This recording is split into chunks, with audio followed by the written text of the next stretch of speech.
Greetings of peace of everyone. Assalamualaikum warahmatullahi wabarakatuh and good afternoon to all of us.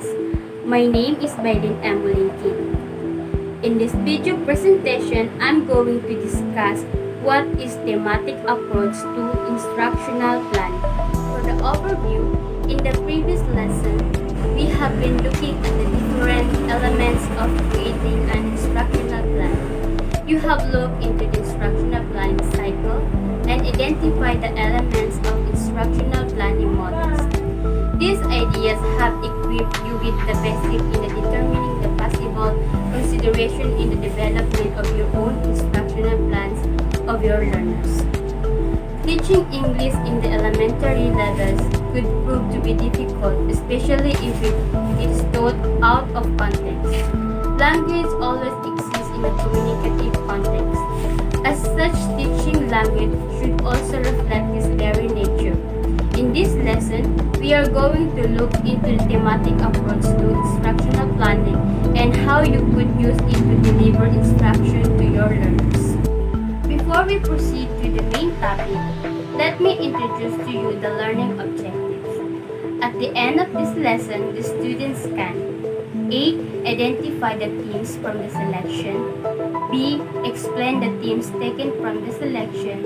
And C. Design an instructional plan using the thematic approach. Thematic approach to instruction, as the name suggests, is the selection and highlight of a theme through instruction. Planning in this manner is oftentimes interdisciplinary, taking advantage of the relationship of knowledge across multiple academic disciplines and common occurrences and situations in everyday life. Meaning to say, thematic approach is a way of teaching and learning whereby many areas of the curriculum are connected together and integrated within a theme. Meaning, it is a series of lessons that all tie into a central themes. Different areas in the curriculum are related to central them. Teacher's role is to initiate the theme. Students will construct their own knowledge. Themes can derive from various sources and can be topics or be in the form of overarching questions. This approach is closely related to interdisciplinary instruction and project-based and phenomenon-based learning. It is a powerful tool that enables the learning to be more natural and as an alternative to the fragmented organization of classroom activities. It simply means that theme is such as very necessary for the learners to have their activities become fruitful and effective. It may be came from the different resources, but make it sure that it is aligned with the curriculum. It was good for the learners to be more natural to what they had to. It should be based on the interdisciplinary instruction. When we say interdisciplinary instruction, it is all about organization of your activities inside the classroom.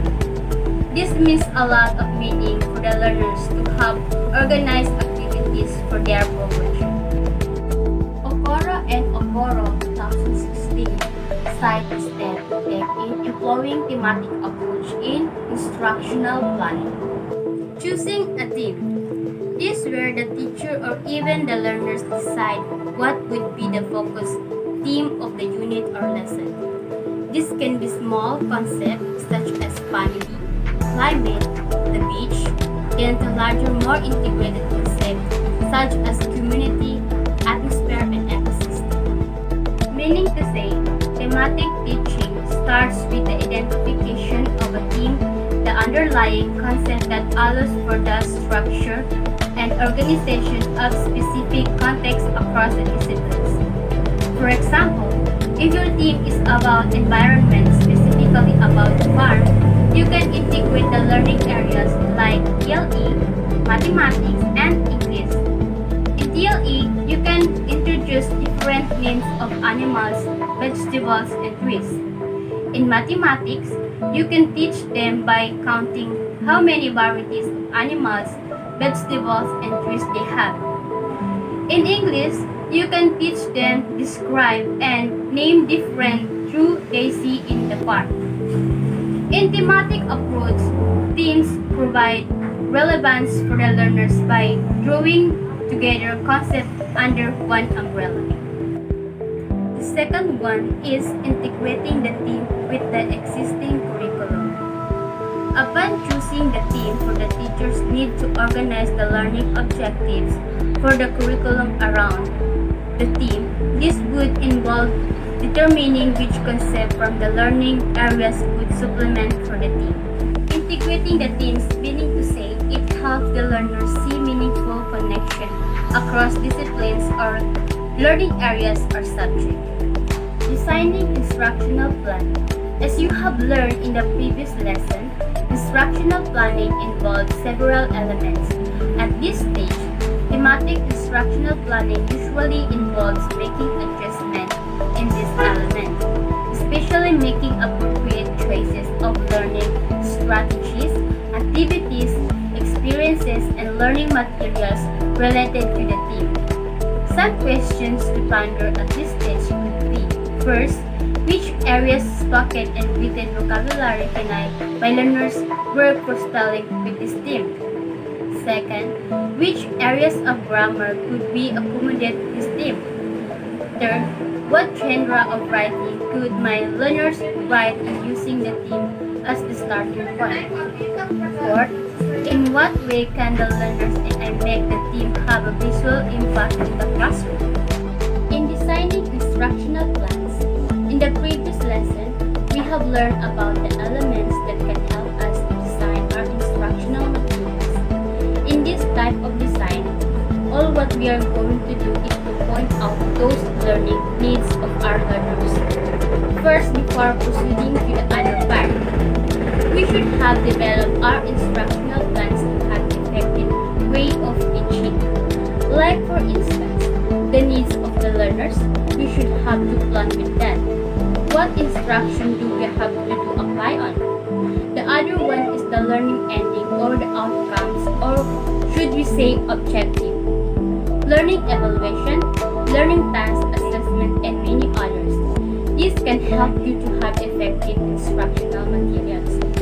In designing your instructional plan, you should have to consider those questions I have mentioned a while ago. Meaning, you have to identify first what areas the learners are expected to meet after the activities. Maybe it is spoken or written one. Usage of grammar and composing the words, types of writing did the learners do, and in what way can the teacher and student have imparted knowledge about discussion they had. For instance, in storytelling, You have to identify each areas that expected by yours to meet by your learners after reading those stories. In their basic skills, also you have to identify that and make plans for that. You can also identify what writing pieces did they do and make plan on how we'll discuss the inside text of that story. And lastly, encouraging presentation. As the thematic approach is geared toward holistic and context-oriented, it is much more meaningful to the learners if they could be given the opportunity to present their work. Meaning to say, encouraged presentation is all about students' engagement in all classroom activities or even school activities. Students are given a chance to do the work with the very best of their ability and initiative. It is good for the learners to have a commitment with the whole school for institution. If internet is available, then the student may also engage in digital world of experiences and other matters. Thematic approach of instructional planning possesses advantages as an instructional approach to teaching English in the elementary years. Other than presenting the language, learning in a much larger context where the learners can see the knowledge they learn in a larger, more relevant context. They can also see the relationship of this concept across time, place, and disciplines. Meaning to say, thematic approach allows literacy to grow progressively and it guides and allows all learning experience to be interrelated and more meaningful to the students.